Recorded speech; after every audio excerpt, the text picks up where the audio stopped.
Assalamualaikum warahmatullahi wabarakatuh.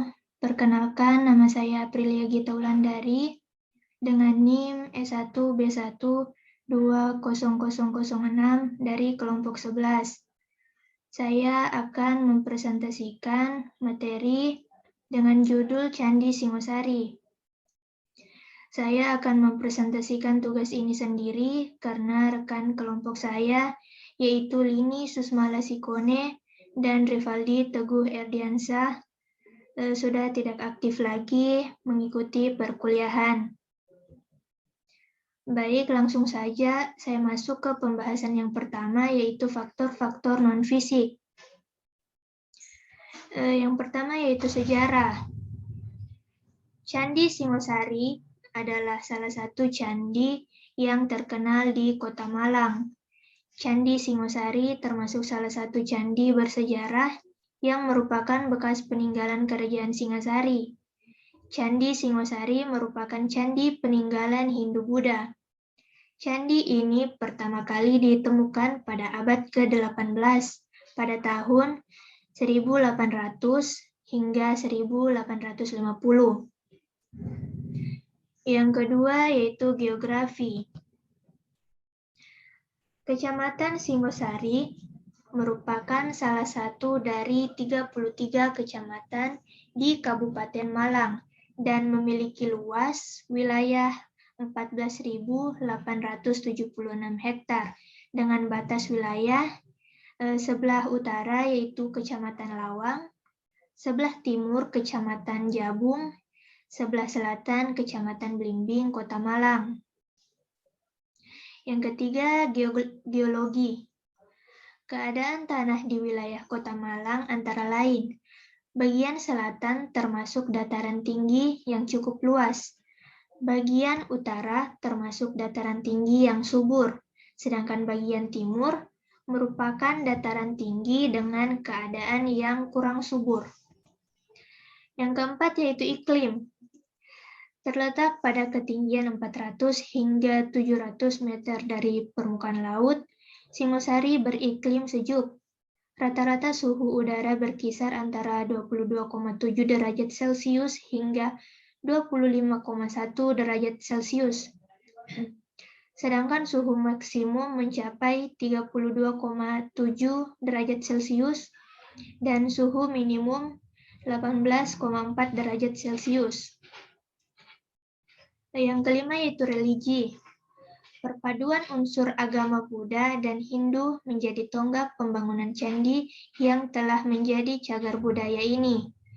Dua agama inilah yang tumbuh luas pada saat zaman Kerajaan Singosari berkuasa. Yang keenam yaitu sosial. Kehidupan sosial masyarakat Kerajaan Singosari dibagi menjadi dua kelas, yaitu yang pertama kelas atas. Kelas atas itu ada raja dan keluarganya. Yang kedua kelas bawah, yaitu rakyat jelata dan masyarakat umum. Yang selanjutnya yaitu politik dan pemerintahan. Kehidupan politik pada masa Kerajaan Singosari antara lain yaitu yang pertama Ken Arok pada tahun 1222 hingga 1227 Masehi. Yang kedua Anusapati tahun 1227 hingga 1249 Masehi. Yang selanjutnya Tohjoyo 1248 Masehi. Yang selanjutnya Ranggawuni tahun 1248 hingga 1268 Masehi. Yang terakhir yaitu Kertanegara tahun 1268 sampai 1269 Masehi. Maksud saya 1268 sampai 1292 Masehi. Yang selanjutnya ekonomi. Kehidupan perekonomian masyarakat Singasari didukung oleh aktivitas pertanian. Singasari menempati daerah yang subur di sekitar Sungai Brantas dan Bengawan Solo. Kedua sungai itulah yang menjadi sarana lalu lintas perdagangan dan pelayaran. Pembahasan selanjutnya yaitu faktor-faktor fisik. Yang pertama, lokasi dan tapak.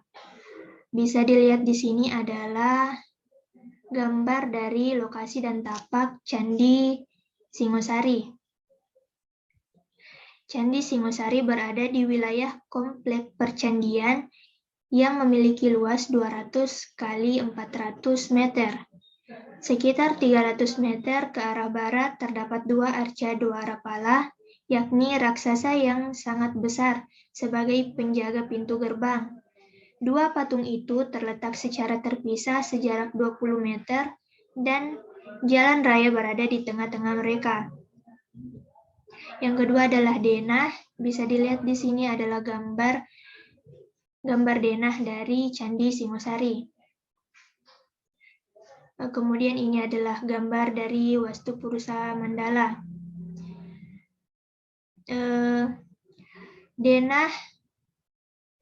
Denah Candi Singosari ini mengadaptasi dari Wastu Purusa Mandala ini sendiri, di mana arti dari Wastu Purusa Mandala yaitu membentuk sejenis peta yang mendasari susunan alam semesta dan takdir hidup manusia.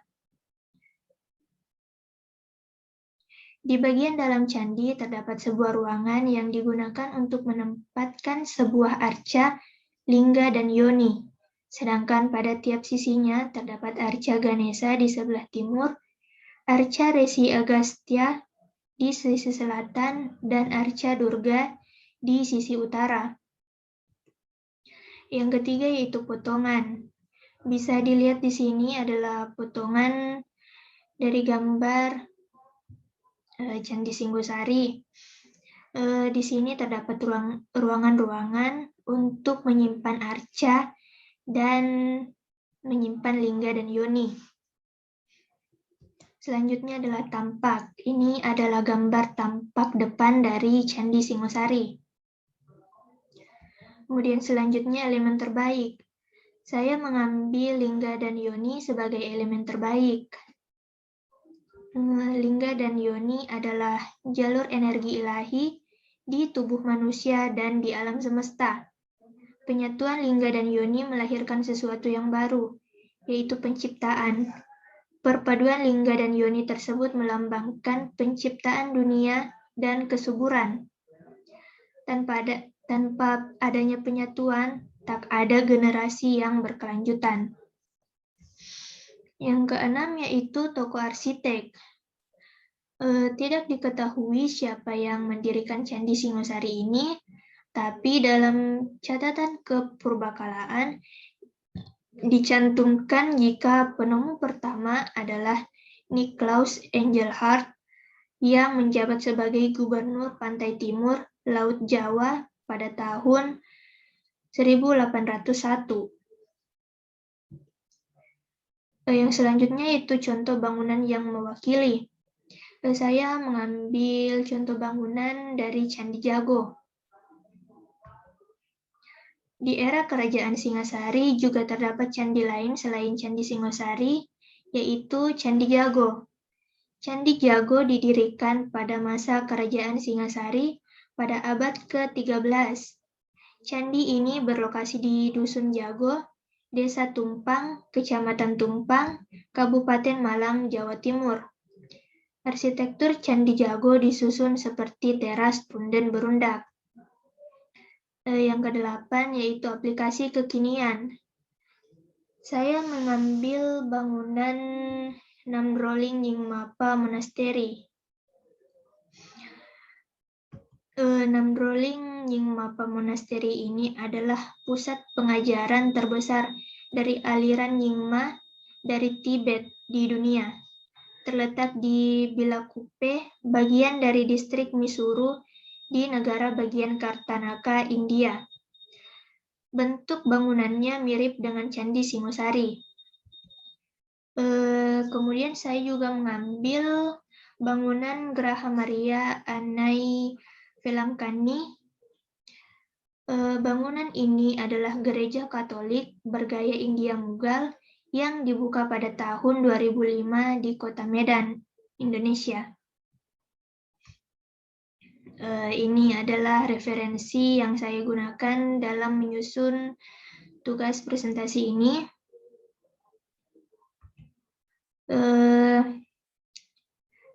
Itulah tadi presentasi yang dapat saya berikan.